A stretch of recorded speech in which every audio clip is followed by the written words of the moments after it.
One of the most difficult things for me to work out and accept, I think, in my research was understanding that post abuse we come out in a pseudo narcissistic structure, that we have created a false self, that it wasn't necessarily real. We had entered into our own delusion. We had also chosen to escape reality. Much like the narcissist gives up their true self to their false self, and it becomes a permanent thing. We sort of give up our true self to our false self, which was our redeemer ego, as we hoped, as our libido pulls and pushes, hoped and desired that we could change, making a change to this person, to show them love and somehow bring them to the fore and let them be, but it wasn't real. So in the end, whenever we have been through this whole relationship and we've been regressed, as Sam so beautifully describes to us about how they do that, all the different mechanisms and manipulations and behavioral traits and speech patterns and so on. And you need to go and listen to Sam to work these out and understand, because you need to understand how to challenge things. You need to understand the mechanisms as to how these got put into your brain. But to understand ourselves, we need to understand that we brought this false self into actualization. We sort of brought it there in the first instance to protect us. We gave it libidinal pulls and pushes. That there then it became a self concept. It became something that became symbolically important in our lives. And the more it got aggrandized, the more it got animated by the narcissist gaze, and then we brought animation to it through our own feelings, the more sort of symbolic it became until it over became us. It took over. It took over our true self, and therefore that was the exit point of the true self out of the hall of mirrors. And now on the outside, going, "Hey, what the fuck are you doing?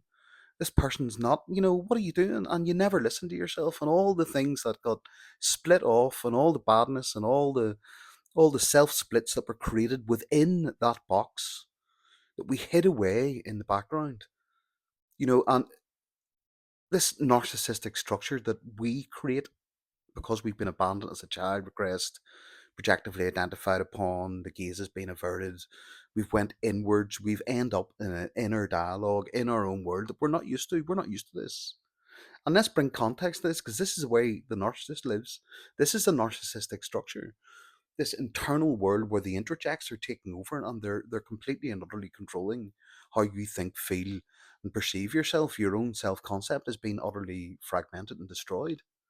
You see, the narcissist creates a grandiose false self to compensate for that. And to make that work, they go and get validation and supply. Or they get supply by hurting others, be that inadvertently or unconsciously. But I would say it's more advertently than anything else. It's more deliberate than anything else. Because they embody the bad object. They don't mind being the bad object. They think the bad object is actually being adult, because that was the adult that was in their life that showed them that being adult was being bad, you know? But they still seek a good object underneath it because it's repetition compulsion. And we're stuck in the same place now. We're now full of interjects, but we're not being grandiose over others. We're not being superior over others. We're not being entitled over others. And this is what really led me to show that this was reflexive, because it's inverted. We're being grandiose over ourselves. We're being superior over ourselves. We're being entitled over ourselves. We're grandiosely saying to ourselves, "You're full of shit. You're not worth anything. You're horrible." We're superiorly telling ourselves that, "Don't be listening to anybody else. I'm right. You are terrible. You are not worth anything. You don't have any rights." And we're being entitled. We're being entitled over ourselves. We're not listening to anyone else saying, "No, that's not true about you." We're being entitled to that opinion. And this is an inverted narcissistic structure. It's collapsing inwards, okay? And this is what happens to people post narcissistic abuse. And this is why they find it so confusing, because all the voices that are going on is completely and utterly opposite to their normal way of living and their normal self concept. If you have had a constellated ego that has been broken down to the point that it's been fractured beyond recognition and it's been replaced by somebody else's perception of you, and all the internalizations via their actions and the interjects that they have been toying about with and activating via chastising inside of us that we have reflexively picked up through their gaze, through their words, through their actions, through our own self perception, through our own core beliefs of ourself as we've built this structure is outside of our normal way of being. Now, if you've been through family scenarios where this has happened, then most likely you have an inverted narcissistic structure that has existed within you all your life. And this is why you've been so punishing of yourself. But as children, you see, we adapt to that much better than we do as adults because as adults, then once that goes wrong, it completely fucking fragments. And as children, though, we adapt and we keep on creating these new protector parts to get through it, these new ways of adapting. And this is why people will go through one relationship and recover, another relationship, semi recover, third relationship, it completely fucks you up. Because this way of surviving cannot survive this way anymore. It's what others would call egoism. It's inverted narcissism. Sam was right.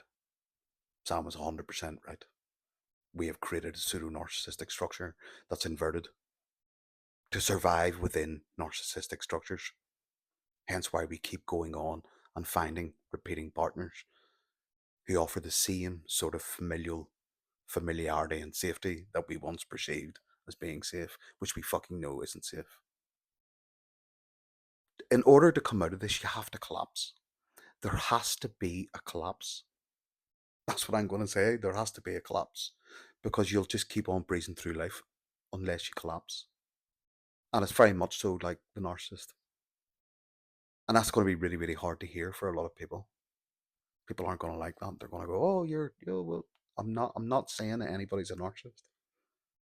We are left with a survival-based structure that was built on narcissism. You see, narcissism is a life force. It's not a thing. It's not a trait. It is there to be educated, sort of controlled through you via your parents. It's there to be sort of brought through to healthiness and away from maladaptiveness, which it sort of is whenever we're children because we're kids and we're just getting into everything. And parents are there to pro-socialize narcissism, to sort of handle it, bring it under control. And what happens whenever it gets out of control? Well, if you have been that sort of healthy-ish person and it's destabilized you, it's going to create this incredibly powerful structure inside of you, this incredibly symbolic, destructive force inside of you that is going to take you to pieces. And you're going to hold on to that wreckage because it's all you know and it's all you've loved. Until it collapses, you don't realize this. That to rebuild the human being that you really should have been, you're going to need to animate it with your own love. You're going to have to animate it with your own strengths and resilience. But you're going to have to ask for help. And you're going to have to reach deep down and sit with the pain and the uncomfortableness of what happened in that relationship and understand that it was a fantasy, it was a delusion. And if we've grown up in those structures, we've existed that way, seeking out the same types of partners who will go on to destroy us. And until we sit back and go, I'm not letting that happen to me anymore, because just because I let it happen to me as a child doesn't mean that I have to let it happen to me as a fucking adult. Because you don't. Destroy that structure, let it collapse. Because you've got positive affect and negative affect within your body. You can reconcile this. Your vulnerability is your strength. I've always run to my vulnerabilities, but it's learning how to harness it in a way that it brings you what you need. Peace out. Loads of love.